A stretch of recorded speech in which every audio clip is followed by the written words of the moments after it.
जय हिंद दोस्तों, स्वागत करता हूँ आपका अपना यूट्यूब चैनल ई बोर्ड गुरुकुल में। आज हमारा पॉलिटिकल साइंस का फर्स्ट क्लास है। चूंकि यह बैच 2027 के लिए हम लोग लाए हैं। बैच का नाम है नव चेतना बैच। नव चेतना बैच नई उमंग और नई जोश और जज्बा के साथ इस बार हम लोग 2027 एग्जाम की तैयारी कराने वाले हैं। और आप लोग भी तैयारी करने के लिए तैयार हो जाइए, क्योंकि आप लोगों के लिए ई बोर्ड गुरुकुल पर बेहतरीन बेहतरीन क्लास, कॉन्सेप्ट और लघु उत्तरीय प्रश्न, ऑब्जेक्टिव सब हम आपको कराने वाले हैं। तो आज है मेरा फर्स्ट क्लास पॉलिटिकल साइंस का, जो कि देखने वाले। ठीक है, पॉलिटिकल साइंस पहला चैप्टर का नाम है लोकतंत्र में सत्ता की साझेदारी। ठीक है, आज हमारा चूंकि फर्स्ट क्लास है तो पॉलिटिकल साइंस का जो बेसिक पॉइंट होता है वो आज हम लोग जान जाएंगे। ठीक है, पहले हम लोग जानेंगे राजनीति विज्ञान के जनक कौन है। ठीक, राजनीतिक विज्ञान के जनक कौन है, सबसे पहले हम लोग ये जानेंगे। ठीक है, राजनीतिक विज्ञान के जो जनक है वो कौन है, तो आपका अरस्तु है ना। अरस्तु है राजनीतिक विज्ञान के जो जनक है, वो कौन है, आपका अरस्तु है। राजनीतिक विज्ञान का जनक कौन है, तो अरस्तु है। ठीक है, फिर हम लोग देखेंगे लोकतंत्र, है ना। चैप्टर का नाम लोकतंत्र में सत्ता की साझेदारी है ना। हो जानेंगे ना पहले हम कि लोकतंत्र किसको कहते हैं, है ना। तो लोकतंत्र, है ना, लिख के बताते हैं।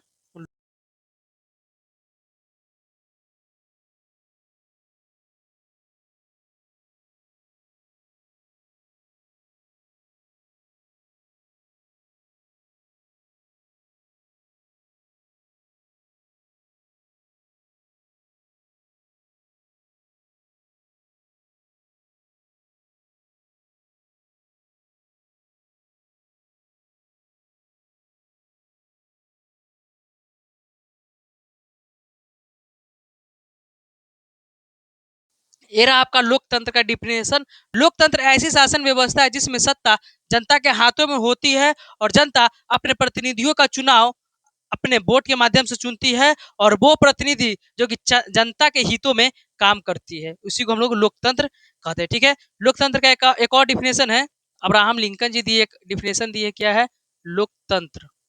अब्राहम लिंकन जी, ठीक, अब्राहम लिंकन जी कहा है, अब्राहम लिंकन जी कहे हैं,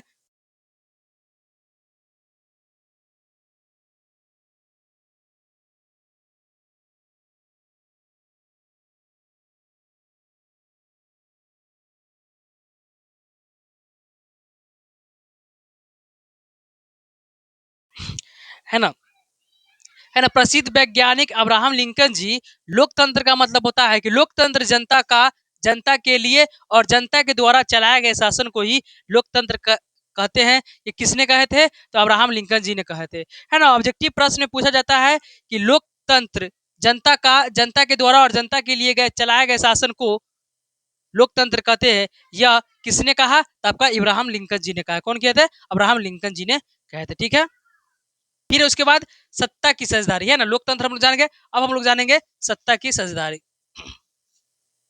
क्या जानेंगे हम लोग, सत्ता की साझेदारी। सत्ता की,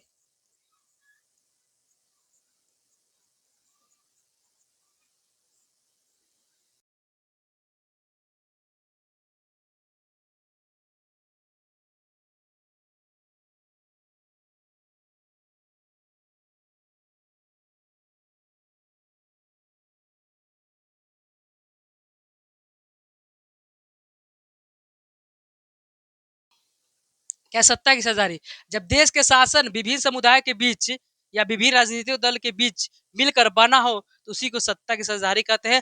अगर हम आपको आसान भाषा में बता दें कि सत्ता की साझेदारी वैसी शासन व्यवस्था है जिसमें विभिन्न राजनीतिक दलों मिलकर एक सरकार बनाकर और उस देश के अंदर शासन करती है, उसी को हम लोग सत्ता की साझेदारी कहते हैं। ठीक है, अब आइए आगे बढ़ते हैं। चैप्टर हम लोग देखेंगे। चैप्टर का पहला पॉइंट है बेल्जियम और श्रीलंका। चैप्टर का नाम क्या है, लोकतंत्र में सत्ता की साझेदारी, और पॉइंट क्या है, बेल्जियम और श्रीलंका, है ना। बेल्जियम यूरोप का एक छोटा सा देश है। क्षेत्रफल की दृष्टि से देखा जाए तो हमारे हरियाणा राज्य से भी छोटा, है ना। बेल्जियम है जो कि यूरोप का एक छोटा सा देश है। अगर क्षेत्रफल की दृष्टि से देखा जाए तो हमारे हरियाणा राज्य से भी छोटा है। ठीक है, हमारे हरियाणा राज्य से भी छोटा है। अगर इसकी सीमाएं देखा जाए, ना, इसकी सीमाएं देखा जाए तो फ्रांस, नीदरलैंड, जर्मनी और लक्समबर्ग के साथ लगती है। चूंकि हम ये कह सकते हैं कि बेल्जियम की जो पड़ोसी देश है वो कौन कौन है, फ्रांस है, नीदरलैंड है, जर्मनी है और लक्समबर्ग है। कौन है? तो फ्रांस, जर्मनी, नीदरलैंड और लक्समबर्ग है, जो कि बेल्जियम की पड़ोसी देश है। एग्जाम में ऐसे ही क्वेश्चन आ जाता है कि बेल्जियम के पड़ोसी देश कौन कौन है या इनमें से कौन नहीं है। ये चारों ऑप्शन के हिसाब से आप लोग टिक कर दीजिएगा, ठीक है।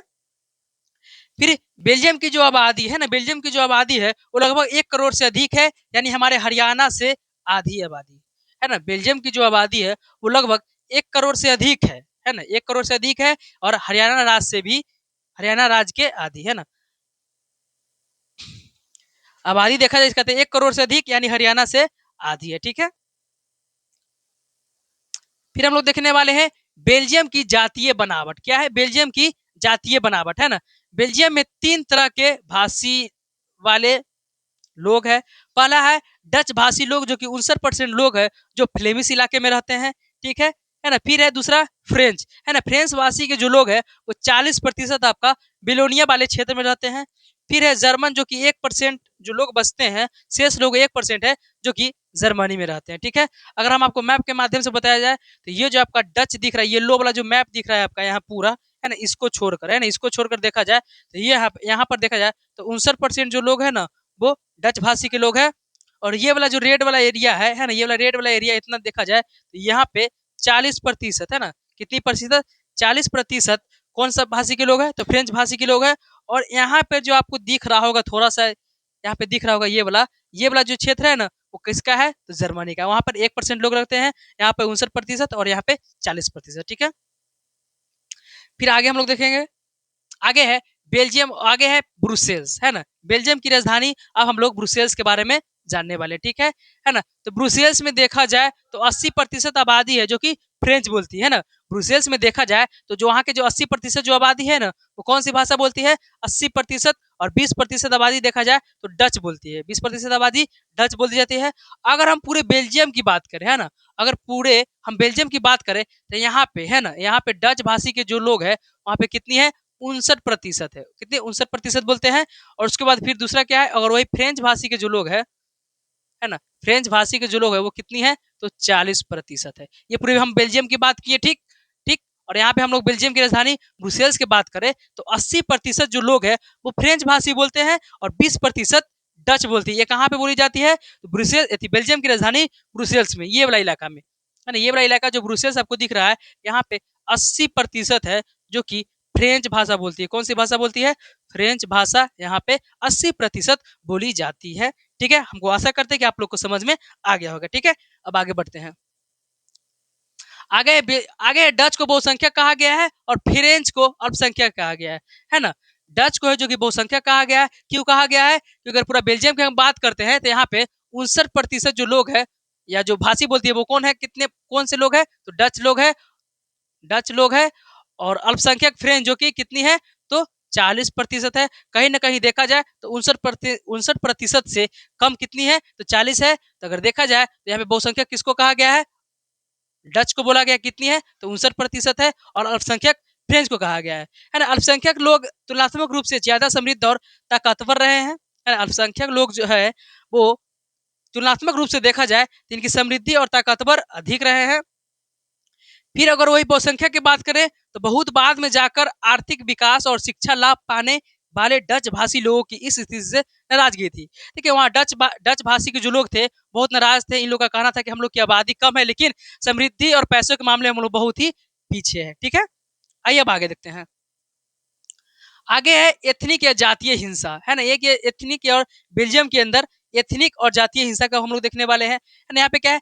ऐसे सामाजिक विभाजन जिसमें हर समूह अपनी अपनी संस्कृति को अलग मानता है, यानी साझी संस्कृति पर आधारित सामाजिक विभाजन है, बिल्कुल है। अगर बेल्जियम के अंदर देखा जाए तो यहाँ पे फ्रेंच भाषी के लोग भी है ना। फ्रेंच भाषी के लोग है, डच है और जर्मन है। कितनी है? जर्मन है। तो इन तीनों का जो संस्कृति है वो सबका क्या होगा?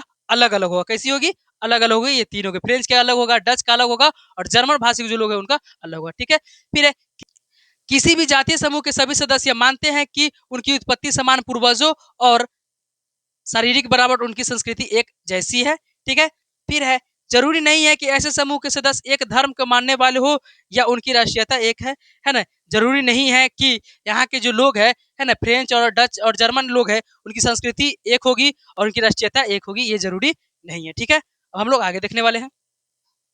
आगे है 1950 से 60 के दशक में फ्रेंच और डच समूहों के बीच तनाव बढ़ने लगी है ना। 1950 से 60 के दशक में फ्रेंच और डचों के बीच तनाव बढ़ने लगी। तनाव क्यों बढ़ा? यहाँ पे ब्रुसेल्स आपको दिख रहा है। ब्रुसेल्स में देखा जाए तो जो ब्रुसेल्स में देखा जाए तो 80% है जो कि फ्रेंच भाषी के लोग बोलते थे और 20% डच भाषी, है ना। 20% है जो कि डच भाषी को बोलते थे। ठीक है, अगर पूरा बेल्जियम की बात किया जाए तो यहाँ पे जो 59% है ना, 59% आपका डच पीले वाला हो गया, फिर 40% आपका फ्रेंच हो गया। ठीक, फ्रेंच हो गया है ना, 59% जो कि डच बोलते थे और क्या बोलता है 40% है जो कि फ्रेंच बोले जाते थे, है ना। डच बोलने वाले लोगों को की संख्या ज्यादा थी लेकिन धन और समृद्धि के मामले में कमजोर और अल्पमत थे, है ना। डच बोलने वाले लोगों की संख्या अधिक थी, पर बेल्जियम के यहाँ पे हमको बताया कि यहाँ पे जो डच बोलने वाले की जो संख्या है वो कितनी है, 59% है, यानी बहुसंख्यक है। ठीक है, और उनको देखा जाए तो धन और समृद्धि के मामले में बहुत ही पीछे थे। ठीक है, आइए अब आगे देखते हैं। आगे है एक और स्थिति की तुलना करते हैं ना, एक और स्थिति की तुलना करते हैं। ठीक है, तो किसकी करेंगे? श्रीलंका की हम लोग करेंगे। किसकी करेंगे? श्रीलंका के करेंगे। ठीक है ना। श्रीलंका एक द्वीपीय देश है ना। श्रीलंका है जो कि एक द्वीपीय देश है। एक द्वीपीय देश कहने का मतलब कि वैसा देश जहाँ है ना, वैसा देश जो चारों तरफ समुद्र या पानी से घिरा होता है उसको एक द्वीपीय देश कहते हैं, है ना। देखिए यहाँ पे आपको मैप भी दिख रहा होगा, ये वाला जो इलाका है ना, ये वाला कौन है? तो श्रीलंका है। श्रीलंका, अगर इसके चारों तरफ देखिएगा तो इधर भी पानी, इधर भी पानी, इधर भी पानी, इधर भी पानी, इधर भी पानी, इधर भी पानी और इस सब तरफ भी पानी है, मतलब चारों तरफ है जो कि श्रीलंका पानी से घिरा हुआ है, समुद्र से घिरा हुआ है, इसलिए इसको एक द्वीपीय देश कहा गया है। ठीक है, फिर है तमिलनाडु के दक्षिण तट से कुछ किलोमीटर के दूरी पर है। देखिए यहाँ पर जो ये वाला जो आपको इलाका दिख रहा होगा, ये वाला जो इलाका आपको दिख रहा होगा, ये कौन सा राज्य है भारत का? तो तमिलनाडु है। तमिलनाडु है। अगर यहाँ से देखा जाए तो यहाँ से कुछ ही दूरी पर श्रीलंका की सीमा है। ठीक है, फिर देखा जाए श्रीलंका की आबादी है ना। अब हम लोग बात करेंगे श्रीलंका की आबादी कितनी है, तो श्रीलंका की आबादी 2 करोड़ है, लगभग हरियाणा के बराबर, है ना। श्रीलंका की जो आबादी है वो लगभग 2 करोड़ है, यानी हरियाणा के बराबर। ठीक है, आगे अब हम लोग देखेंगे जातीय स्थिति एशिया के अन्य देशों जैसा, है ना। जातीय जो स्थिति है वो एशिया के अन्य देशों जैसा श्रीलंका में देखेगी। देखिए श्रीलंका में कई जातीय समूह थी, है ना। श्रीलंका में कई जातीय समूह थी। पहला कौन था? तो सबसे प्रमुख सामाजिक समूह आपका सिंधलियो था। सिंधलियो था जिसकी जो आबादी है वो कितनी थी? 74% थी। कितनी थी? 74%। किसकी? तो सिंहलियो का। ठीक, फिर दूसरे नंबर पर आता है तमिल, है ना। तमिल की जो आबादी थी वो 18% थी। तमिल में भी 2 तमिल थे। पहला कौन थे? तो श्रीलंकाई मूल के जो तमिल थे वो 13% थे। ठीक, और भारतीय मूल है ना, भारतीय तमिल थे जो कितनी थी? 5% है। कितनी थी? 5% है। ठीक है, तो देखा जाए कि सीलियो की जो आबादी है वो कितनी है? 74%, और पूरे तमिल की बात किया जाए तो 18%, और श्रीलंकाई को मूल रूप से तमिल को बात किया जाए, है ना, श्रीलंकाई तमिल की बात किया जाए तो वो कितनी है? 13% है। ठीक है, समझ में आ रहा है आप लोग को? चलिए ठीक है, अब आगे देखते हैं। अब देखेंगे हिंदुस्तानी तमिल, है ना, जो औपनिवेशिक शासन काल में बगानों में काम करने के लिए भारत से ला गए लोगों की संतान है ना। जिस समय औपनिवेशिक शासन काल के समय भारत से, है ना, भारत से श्रीलंका में भारतीय लोगों को ले गया। क्यों लिया गया? बगानों में काम करने के लिए लिया गया है। ठीक है ना, बगानों में काम करने के लिए भारतीयों को श्रीलंका में ले गया। ठीक है, फिर मौजूदा श्रीलंका के नक्शे पर गौर करें तो पाएंगे कि तमिल मुख्य रूप से उत्तरी पूर्वी प्रांतों में, कहाँ पर ये? उत्तरी पूर्वी। देखिए यहाँ पे श्रीलंका का आपका नक्शा दिख रहा होगा, है ना, मैप दिख रहा होगा। ठीक है, ये हो गया आपका क्या? उत्तर हो गया, और ये आपका क्या होगा? पूरब हो गया। ठीक है, पूरब हो गया। क्या बोला है कि मौजूदा श्रीलंका के नक्शे पर हम गौर करेंगे कि तमिल है जो कि मुख्य रूप से कहाँ है? उत्तरी पूर्वी प्रांतों में। कहाँ है? उत्तरी पूर्वी प्रांत। देखिए क्या हो गया? उत्तर हो गया और ये पूरब हो गया, और ये जो पीला वाला जो इलाका है ना, ये पीला वाला इलाका, अगर ये दोनों को हम लोग मिलाएंगे तो क्या हो जाएगा? उत्तरी पूर्वी, है ना, उत्तरी पूर्वी, है ना। ये जो पीला वाला आपको जो इलाका दिख रहा है, यहाँ से हम आपको घेर देते हैं, ये जो इलाका है ये कौन सा है? तो उत्तरी पूर्वी इलाका है। यहीं पर तमिल है जो कि मुख्य रूप से रहते थे श्रीलंका में। ठीक है, अगर एग्जाम में आपको ऐसे क्वेश्चन पूछेगा कि श्रीलंका में तमिल मुख्य रूप से कहाँ रहते हैं, तो उत्तरी पूर्वी प्रांतों में श्रीलंका है जो कि मुख्य रूप से श्रीलंका में मुख्य रूप से तमिल रहते हैं, ठीक है। फिर है अधिकतर सीली भाषी लोग बौद्ध है ना, अधिकतर सीली भाषी लोग है जो कि बौद्ध है, जबकि तमिल भाषी लोग कुछ हिंदू है, मुसलमान है और कुछ श्रीलंका है। साथ ही ईसाई लोग लगभग 7% है। कितनी है जो ईसाई लोग है वो कितनी है 7% है, जो सीलियो और तमिल दोनों भाषा बोलते हैं। अगर यहाँ पर बहुसंख्यक की बात करें तो ये जो बौद्ध है ना, बौद्ध बौद्ध यहाँ पे देखा जाए तो बहुसंख्यक है। क्या है बहुसंख्यक है। क्या है बौद्ध धर्म है जो कि बहुसंख्यक है। और यहाँ के श्रीलंका में बौद्ध धर्म को अधिक माना जाता है और वहाँ पे बौद्ध धर्म को बहुत ज्यादा मानता है, इसलिए बौद्ध धर्म के मानने वाले की जो संख्या वहाँ पे अधिक है, इसलिए वहाँ पे श्रीलंका में बौद्ध धर्म है जो कि क्या है बहुसंख्यक है, ठीक है। तमिल भाषी के लोग कुछ है, फिर हिंदू है, मुस्लिम है, मुसलमान के लोग है, फिर ईसाई है जो कि वहाँ पे रहते हैं, ठीक है। आइए अब आगे बढ़ते हैं। अब हम लोग देखने वाले हैं श्रीलंका में बहुसंख्यकवाद। क्या देखेंगे श्रीलंका में बहुसंख्यकवाद, है ना। सन 1948 ईस्वी में श्रीलंका स्वतंत्र राष्ट्र बना, है ना। सन 1948 ईस्वी में श्रीलंका है वह स्वतंत्र राष्ट्र मतलब आजाद हुआ, है ना। आजाद हुआ किससे हुआ? तो आजाद वही हम लोग जिससे किससे हुए थे? ब्रिटिश से आजाद हुए थे, यूरोपियन कंपनी से हुए थे। वैसा ही श्रीलंका है जो कि 1948 में आजाद हुआ था, है ना। वहाँ पे बहुसंख्यकों का शासन पर प्रभुत्व था, है ना। श्रीलंका में बहुसंख्यकों पर, है ना, श्रीलंका में बहुसंख्यकों का शासन पर प्रभुत्व था, है ना। यहाँ पे जो सीली लोग हैं जो कि बहुसंख्यक के तौर पर थे, कितने थे? तो 74% लगभग इनकी जो श्रीलंका में रहते थे, ठीक है। फिर सरकार लोकतांत्रिक रूप से निर्वाचित हुआ, है ना। वहाँ की जो सरकार है वो लोकतांत्रिक रूप से निर्वाचित हुआ, ठीक है ना। सरकार ने बहुसंख्यकों के परिस्थिति के तहत कई कदम उठाए, है ना। सरकार ने वहाँ के बहुसंख्यकों के परिस्थिति के तहत कई कदम उठाए ताकि सीली समुदाय का प्रभुत्व कायम रहा। देखिए वहाँ पे जो सरकार है ना, सरकार वहाँ पे लोकतांत्रिक रूप से बना था, और सरकार जो बना था, है ना, सरकार, है ना, सरकार जो बना था बहुसंख्यकों के तौर पर बना था। मतलब वहाँ पे जिसकी ज्यादा संख्या रहेगा ना उसी का सरकार बनेगा, ठीक है ना। जहाँ पे जिसकी संख्या है तो वहाँ पे बहुसंख्यक किसकी थी? तो सिहलियों का था, ठीक है। उसमें एक और लोग वहां पे रहते थे, कौन? तमिल लोग रहते थे। तमिल मुख्य रूप से लगभग 18% था। कितनी थी?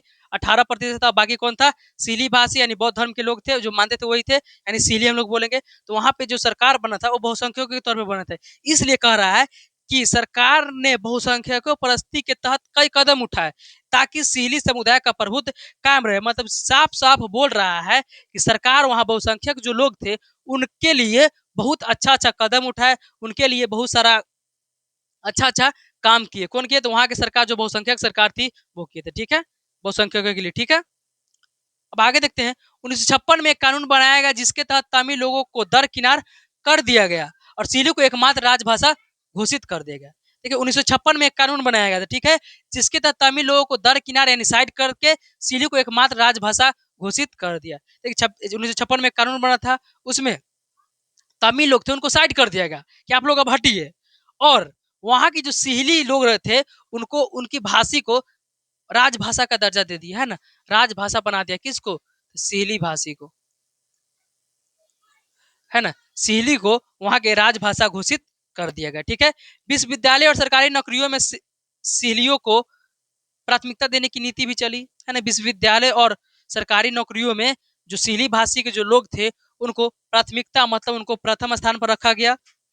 कोई भी काम हो सीली को तुरंत हो जाएगा, कोई भी मतलब कुछ भी सरकारी नौकरी या विश्वविद्यालय में सीलियों का प्रभुत्व था, ठीक है। फिर नए संविधान में यह प्रावधान किया गया कि सरकार बौद्ध मत संरक्षण और बढ़ावा देगी, है ना। नया संविधान बना, उसमें कहा गया कि सरकार बौद्ध मत यानी बौद्ध धर्म के जो मानने वाले लोग हैं उनको संरक्षण रक्षा की व्यवस्था की जाएगी और उनको बढ़ावा दी जाएगी, ठीक है। वहां के नए संविधान में कहा गया था, ठीक है। आगे श्रीलंका में, है ना, आगे है श्रीलंकाई तमिलों ने अपनी राजनीतिक पार्टी बनाई, है ना। श्रीलंकाई तमिलों ने राजनीतिक पार्टी बनाई, लेकिन श्रीलंका में तमिल लोग जो रहते थे वो लोग अपनी पार्टी बनाए और वो लोग मांग किए थे ना, वो लोग मांग किए थे तो क्या चीज का मांग किए थे? वो लोग यह मांग किए थे कि तमिल को राजभाषा बनाया जाए। कैसे बन जाएगा राजभाषा? ये लोग क्या थे? अल्पसंख्यक थे, है ना। तमिल लोग जो थे अल्पसंख्यक थे, तमिल लोग जो थे अल्पसंख्यक थे ना, हो तब अल्पसंख्यक थे। कितनी थी? लगभग 18%, है ना। दोनों मिला के देखा जाए तो 18% थी। और ये लोग का कहना था कि तमिल को राजभाषा बनाया जाए। फिर दूसरा क्या है? क्षेत्रीय स्वायत्ता हासिल करना, क्षेत्रीय स्वायत्ता हासिल करना। फिर तीसरा चौथा क्या था? शिक्षा और रोजगार पर समान अवसर किसको हो? तमिल को भी हो। ये वो वहाँ के जो श्रीलंका में जो तमिल जो पार्टियां बनाई थी, उन लोगों की मांग थी कि तमिलों को राजभाषा बनाया जाए, क्षेत्रीय स्वायत्ता हासिल करना और शिक्षा रोजगार पर समान अवसर हो, जैसे कि बहुसंख्यकों का, जैसे कि सीलियों का, वैसे भी तमिलों को भी होना चाहिए। ये तमिलों लोगों की मांगे थी। ठीक है, फिर है लेकिन तमिलों की आबादी वाले इलाकों की स्वायत्ता की उनकी मांगों को लगातार नकारा गया।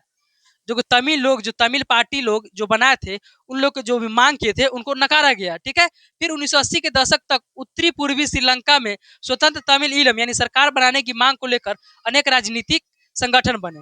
देखिए 1980 के दशक तक उत्तरी पूर्वी श्रीलंका में, है ना, उत्तरी पूर्वी श्रीलंका में स्वतंत्र तमिल ईलम यानी ईलम, देखिए ईलम श्रीलंका में ईलम को सरकार कहते हैं, है ना श्रीलंका में, है ना श्रीलंका में ईलम को सरकार कहते हैं। ठीक है, क्या बोल रहा है, 1980 के दशक तक उत्तरी पूर्वी श्रीलंका में स्वतंत्र तमिल यानी सरकार बनाने की मांग को लेकर अनेक राजनीतिक संगठन बना। मतलब तमिल लोग जो थे 1980 के दशक में बहुत सारे फिर से राजनीतिक संगठन बनाए। फिर श्रीलंका में दो समुदाय के बीच पारस्परिक अविश्वास ने बड़े टकराव का रूप ले लिया और यह टकराव गृह युद्ध में पारित हुआ है। देखिए वहां दो समुदाय के लोग रहते थे, है ना, दो समुदाय कौन कौन था, एक था तमिल, और दूसरा कौन था, सीली। ये दोनों के बीच टकराव हुआ, है ना, ये दोनों के बीच टकराव हुआ और ये टकराव के क्रम में गृह युद्ध हो गया। मतलब श्रीलंका के अंदर ये दोनों के बीच युद्ध होने लगा, मतलब अपने हक के लिए लड़ाई होने लगा, और ये है जो कि गृह युद्ध का रूप ले लिया। ठीक है, गृह युद्ध क्या होता है, तो किसी मुल्क में सरकार विरोधी समूहों के हिंसक लड़ाई ऐसा रूप ले ले कि वह युद्ध सा लगे तो उसे गृह युद्ध कहते हैं। अगर हमको आसान भाषा में बताए कि अपने देश के अंदर होने वाले युद्ध, यानी अपने देश के अंदर जाति हो, चाहे कोई भी धर्म के आधार पर या कुछ भी के आधार पर अगर युद्ध होता है तो उसी को गृह युद्ध कहते हैं। मतलब अपने देश के अंदर होने वाले युद्ध को ही गृह युद्ध कहते हैं।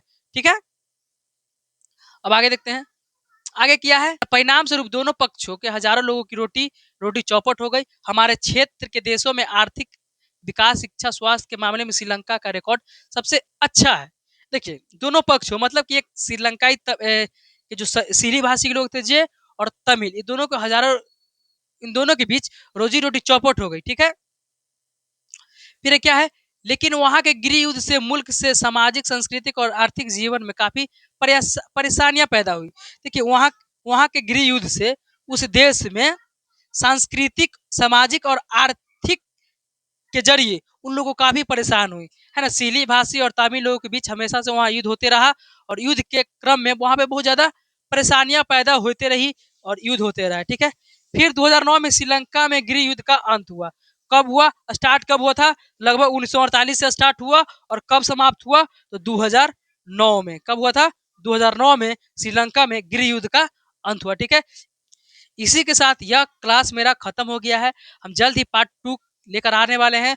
और अगर आपको क्लास अच्छा लगा हो तो वीडियो को लाइक कीजिए, सब्सक्राइब कीजिए और अपने दोस्त जो 2027 में एग्जाम देने वाले हैं उनको ये वीडियो शेयर कीजिए। और हमारे ई बोर्ड गुरुकुल से बोले जुड़ने के लिए हम लोग चैप्टर वाइज नोट्स, ऑब्जेक्टिव प्रश्न, लघु उत्तरीय, दीर्घ उत्तरीय भी करा दें। चैप्टर खत्म होगा उसके बाद लघु उत्तरीय और दीर्घ उत्तरीय भी कराएंगे। जय हिंद।